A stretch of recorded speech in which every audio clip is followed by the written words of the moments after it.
incredible performance. Was that the most dominant display that Manchester City have shown from being 2-0 down? Yeah, I don't think we deserved to be 2-0 down either. I think I missed a few chances early on, and then the game just got away from us a little bit, but we was playing well anyway. We knew the goals were going to come, and luckily they did. Defensively, what was going on that first 20 minutes? Because they seemed to get a lot of joy down the left, did Palace? I don't know, I was too focused in the game, I couldn't really tell you, but obviously one was down the left, another set piece, which they're probably one of the best in the league at, so yeah, it was unlucky, but we showed good character to come back. What was the inspiration, the turning point? Who were the leaders out there that were talking to all of you? Obvious answers like Ruben, Kevin, Gundogan, Cover. I don't know if I missed a few, but no, everyone was just up for the game, and we wanted to show prove a point and show that we was committed, and we want to finish in the Champions League spots. Congratulations to you, a goal on your first Premier League start for Manchester City, and quite the celebration to match it as well. Is there a better feeling than that? No, definitely not. I'm obviously frustrated because I could have had more goals, but still, one's enough, so yeah, I'm happy. Incredible pass from Ederson as well. That's his 4th assist of the season. What does that say about him as a keeper? And you're almost always looking for that run. You can kick it dead far. I'm joking, yeah. He's got a great pass, so when I seen the defence was quite high up, I just tried to get in between them and get inside of the goal. Oh, look, that is Manchester City back in the top 4. Is this you guys saying, we are here, we are fighting, we are going to make those Champions League spots? That's the reason we're playing this year. The last 8 games, is it? I think 6. Sorry, last 6 games. Yeah, let's try and finish in that Champions League spot, and hopefully we can. Amazing. Congratulations, well done. Thanks, James. Thank you very much.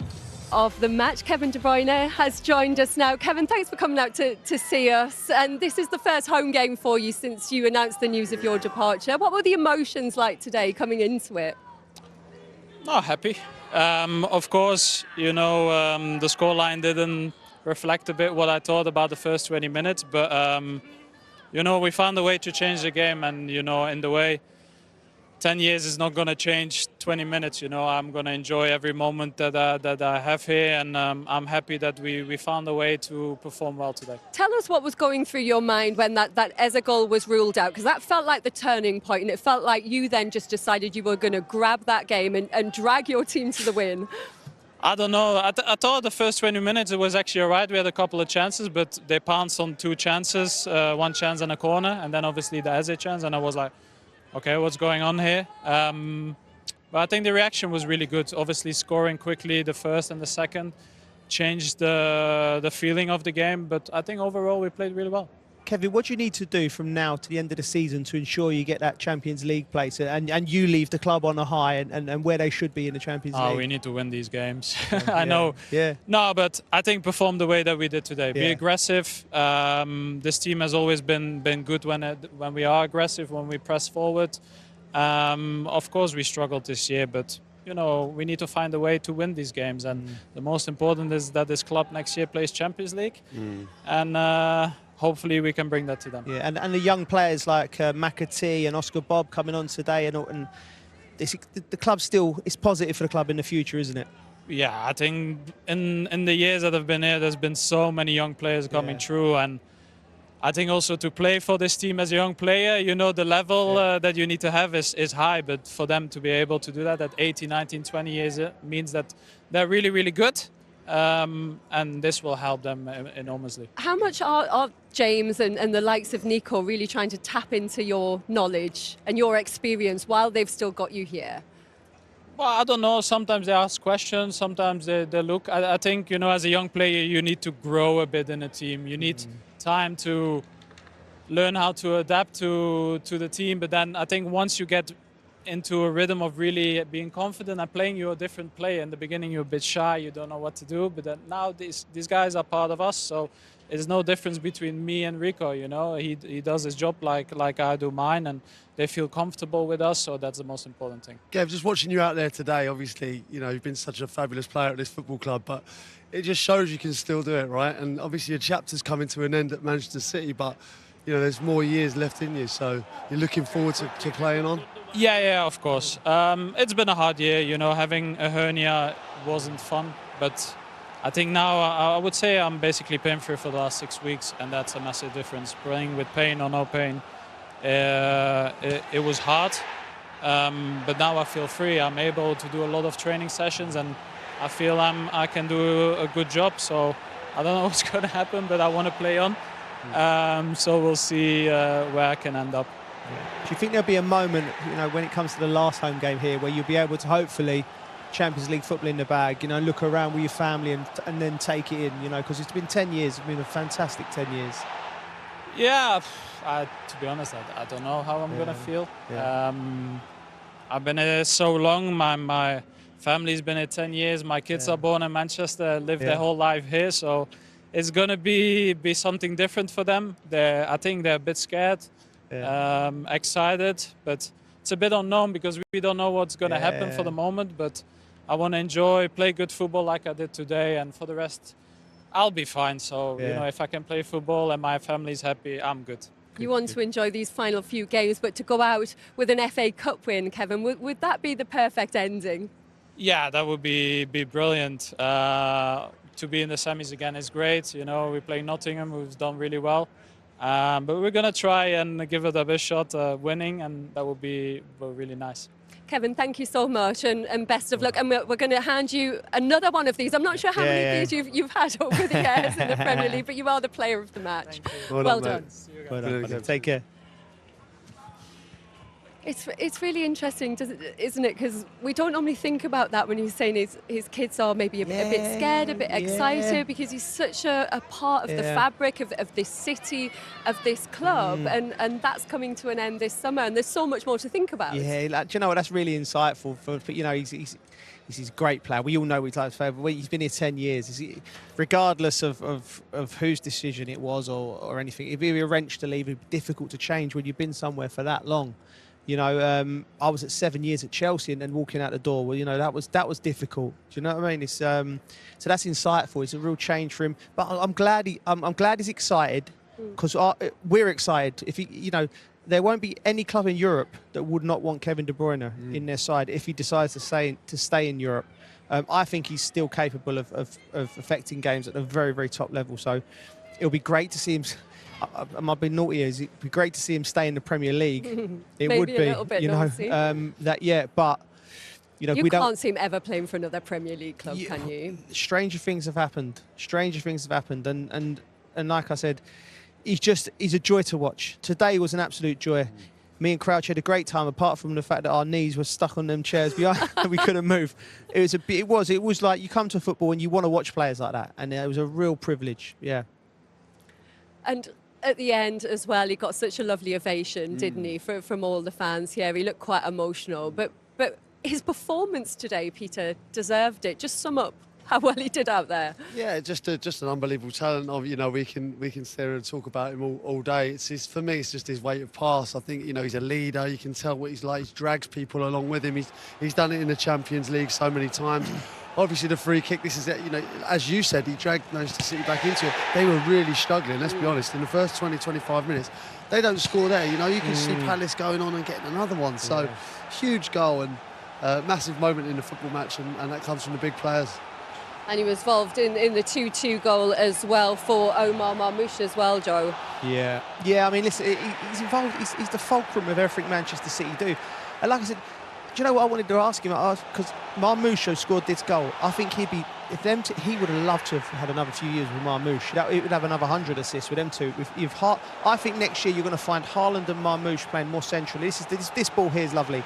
He just sets it back. But you're going to find Haaland and Marmoush, and imagine they're not going to have Kevin De Bruyne to produce passes like this. That's how do you replace that, Crouchy? I don't know. It's an interesting decision. I know he's obviously the financial aspect of it.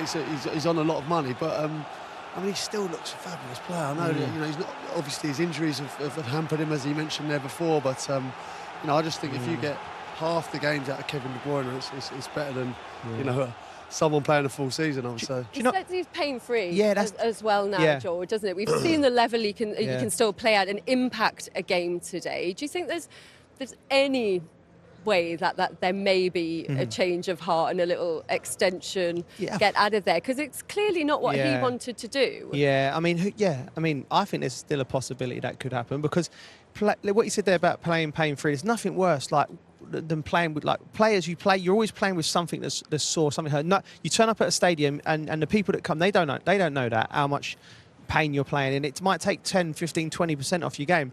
And you get to a little spell when you're playing pain-free. It's like, you know, everything, the shackles are off then and you're back to your best. So maybe that was the case earlier on in the season. He might have been a little bit hampered by his injury. And who knows what's right. We've seen stranger things happen in football. And like I said, from a Premier League perspective, you'd love to see him stay here at this club or somewhere else. You want to watch Kevin De Bruyne play every weekend. But is it the right time, Peter, do you think, for this club to move on with the next generation and that rebuild that is inevitably going to continue in the summer? Yeah, I mean, they've started it, haven't they? They've started to, you know, bringing in, recruiting younger players. You know, there's a few of them more on the bench now, legends at the football club. Having said that, I thought Gundogan played fantastic today, Kovacic as well. So some of the older players definitely stepped up today because they come in for a little bit of criticism recently. But of course, they need a rebuild. They need to sign some players. They need to mix things up. But you know what? If they win an FA Cup and get into the Champions League, it's not a bad off-season. Well, Pep, to come back from 2-0 down like that, who or what was the inspiration to that?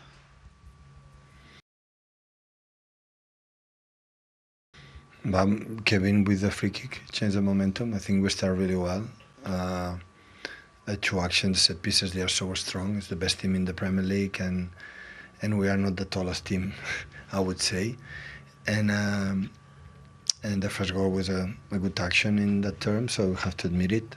We defend perfectly, but it's good action. And now they had a moment that would have been nervous, not easy mentally to continue. But after the free kick from Kev, changed our momentum, scored the 2-2, and after start the second half, the 2 goals quick. But if you see the chances that we had, we could score 8-9 easy because we arrived in the final third in 1-against-1 with the keeper, how many times? A lot. But the work ethic, the way we play was really good.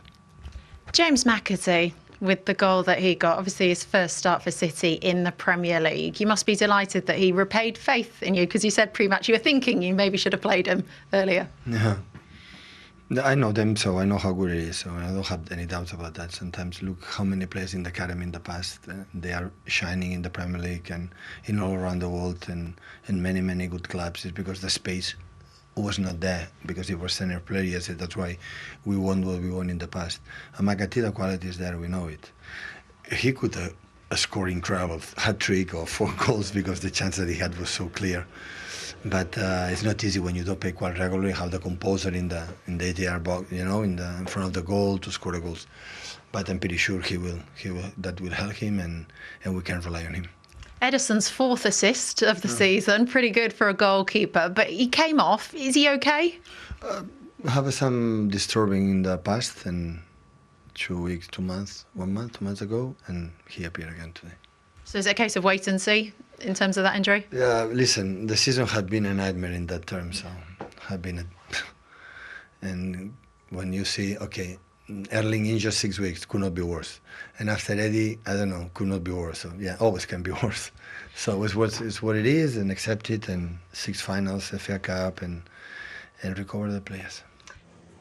Yeah, it's been a nightmare, Pep is saying, with the injuries they've had, the things they've had to deal with this season, but he'll be very happy with the way the young player stepped up today on his first Premier League start for Man City. How did you think James McAtee did? I thought he did very, very well. He's a very technically gifted player. He's a good finisher. He's right in his interview. He could have had a few more goals today. You know, he played in that sort of high, slightly wide, slightly inside. They couldn't pick him up, and he was constantly making runs, like for the goal where he got him behind. Pleased for him, but this club's produced some good young players over the last few years, you know, and so the academy's functioning as well, which is really good, and they're going to need them. What about the assist, though, from Ederson, Peter? His 4th assist in the Premier League season.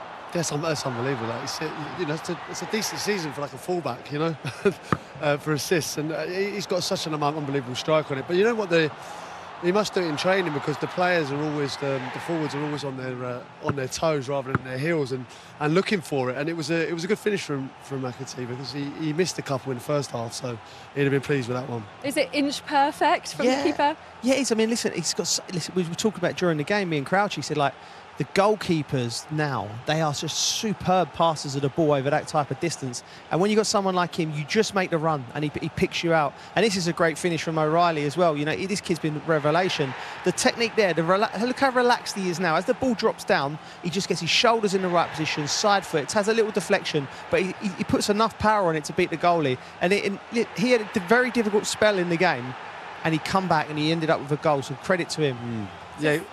The difficult one for him in the first half. I think he needed a little bit more help over on that side, didn't he? He was a little bit isolated, but be pleased with the goal. Yeah, started the last three at left back for them as well. Do you feel like he's growing into it? We can just see there Pep Guardiola come out sitting in the dugout there, playing just Tetris, isn't he? having a bit of time to himself at the end of that. Maybe planning ahead for what's to come. Now his Champions League push is back on track. Yes, listen, it's been a difficult season, and you know he's been stressed out, and he's not too pleased with the camera on him at the moment either.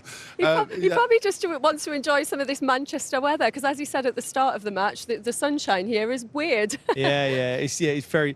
We've definitely overclubbed it today. Me and Crouch come with coats and layers. But it was a lovely day in Manchester, and it'll be a lovely day for the fans. And that's what they're accustomed to. That type of performance. You know, they usually come in to this stadium and seeing their teams blow away your Crystal Palaces of the world. You know, and be just fluid and faultless. And that's not been the case. It's been difficult. You know, and it hasn't been many difficult seasons in Pep Guardiola's career. And like I said, I just think looking at him, I think he's excited about the future now. I think he's thinking that, you know, this is a challenge for him. You know, can he get this team back onto the top level of English football? But if they qualify for the Champions League and went on to win the FA Cup, how would they then be looking at the season at that point after a tough time, as Joe said? Yeah, the thing is, it's the standards they've set, isn't it? I think for most clubs, that's an unbelievable season. You know, you don't win many FA Cups, and you know, getting the Champions League is obviously it's difficult at the moment. But a club like Manchester City, who have won 4 in a row, and they set the bar so high, it's a season that's fallen short of what they're used to, what they're accustomed to. What do you think of Omar Marmoush, Peter, so far in the Premier League, and his position in that team going forward as they continue to rebuild? He's a class act. I think he's a fantastic signing, and he just looks to have slipped straight in. He's just a great player. You know, you can consistently get the ball into him, finds himself in little pockets. He's intelligent, and he picks the right pass. He can finish. He's a real handful. And an assist in this one, and here is some of your social media reaction. King Carp saying De Bruyne turned back the years and the team played like it as well. Phenomenal comeback and 3 huge points. And this one says that game decided by 2 players, 1 on the pitch, De Bruyne, 1 not on the pitch, Gay, which is a very good point today. We'll have Gay back midweek and we go again. And Ken says, well beaten, take it on the chin, learn the lessons, a hard one. Today might do us good in the long run. Onwards and upwards. Well, let's see what Oliver Glasner made of it. He's with Becky. Oliver, can you just sum up your thoughts after that game? Of course, we're very disappointed, especially when you start like this, with scoring 2 goals, being 2-0 up, having a 3rd goal and really doing well at the beginning. But then, the pressure increased and our defensive structure was not on our top level today. So then a team like Man City, they always find the gaps, the small gaps, and so we can learn a lot from this game, especially in how we can defend. What gives us confidence is that we always know that we can score goals, but on the other side, of course, we have to be more compact. And when we see, especially the 2 goals straight after halftime, just balls in behind, and it's clear. And what we know is when there is no pressure on the ball, we always want to protect the depth first. And here we were not on our top level, and then you can't win. But we will learn from these games because we need. Sometimes we also need a tough defeat, conceding many goals to make the next step, and we will learn from it. Defensively, Mark Gay not being there today, did you miss him, that presence that he brings? You always miss your captain. Every team misses his captain. But on the other side, I think it's more, Chris Richards didn't train for 10 days after his injury. Maxence didn't train the whole week, but it's not just the back three. So there was a straight. I think after 2-0 and then conceded the first goal too quickly and also too easily, and then the second, we open a gap what we don't want to open, and then City shows its quality but there are more reasons why we lost this game, but again it's a tough defeat if you concede 5, but we will learn definitely. Yeah, he says they learn from it. They were more open the whole game. Very unlike Palace. A lot of that, of course, down to Man City. But he's saying Maxence Lacroix didn't really train all week. They've just got Chris Richards back from injury. And Mark Gay as well. Yeah. How big a miss? Yeah, it's a huge miss. I mean, I think Manchester City were on scintillating form today, so I don't think it would have changed the result. But I think the score would have been tighter. And Oliver Glasner's right. Every team misses their captain. It's a huge part of any jigsaw, but particularly the way that they play Crystal Palace. Mark Gay, I think he marshals it. He's a leader. He talks. He brings players around him, and they needed that, particularly at the start of the second half. When you come out with the second half and the game was in the balance like it was, they'd made a change, brought off McAtee, and straight away when Man City went and scored, they just got cut open. And that's when you need a little bit more nous, a little bit more just a bit of intelligence about where you put yourself on the pitch, and I think Mark Gay may have affected that, particularly that moment, that spell of the game. But listen, I think Palace are having a fantastic season, and I think they're going to look forward to the FA Cup game, and I think they'll finish the season strong. And I think for Crystal Palace fans, I think that the future's looking bright. They've got some tough games coming up in the Premier League in the run-in. But Peter, do you think their full focus will be on that FA Cup? Has that got to be the priority for them? I think so. I mean, it's been too long for a club like Palace really to. I mean, they get their hands on some silverware, it'd be just huge for the club, and it kind of elevates them a little bit. Then they start getting the belief that they can get into Europe and become a regular kind of team that gets into the European competition. I mean, yeah, they are tough fixtures, but they've got some good players, and I think obviously the tactical switch today, they brought off McAtee just to give him a little bit more maybe control. But again, that's rested him a little bit, and hopefully he'll come back fire next week. Great, rested for that game in hand against Newcastle in midweek. How do you think they will do in that one? It's a good game. Two fantastic sides, but very well drilled. I can't see past. You'll be lucky, Linz. I can't see past Newcastle. I think they've been very, very good recently, and I think they're on a momentum. But I still think Palace will finish the season strong. It's all about the FA Cup now. Like Crouchy said, if they was to get their hands on some silverware, that could change the next 10 years for the club, because people will look at them differently. You have to say that underachievers, when you think of the great players that have played at Crystal Palace and not to have lifted as trophies. And so, listen, everyone in the country, similar to Newcastle, I think if Crystal Palace went to Wembley, I think most people in the country would be wanting them to do well. Well, Joe, I know you've been doing a bit of coaching, and I was thinking about what you might wear if you were to get into management, because this is Secundo Castillo. I want to show you this. He had loan spells with Everton and Wolves. This is him managing Barcelona SC in Ecuador. This is what he wore for their Copa Libertadores game against River Plate. What are you thinking about that? Well, I can safely say, Linz, categorically, I will not be wearing a three-piece pink suit if I stepped into the management. That's an unbelievable statement, that, isn't it? Yeah. You're feeling a bit bad if you're the opposing manager, aren't you? You've got to up your game a bit. I don't know what you're feeling. You're just sort of like, it's all. The thing is, he's wearing that suit and then he's got a serious face on. That's amazing. That Brilliant. puts the Spice Boys to shame. Yeah.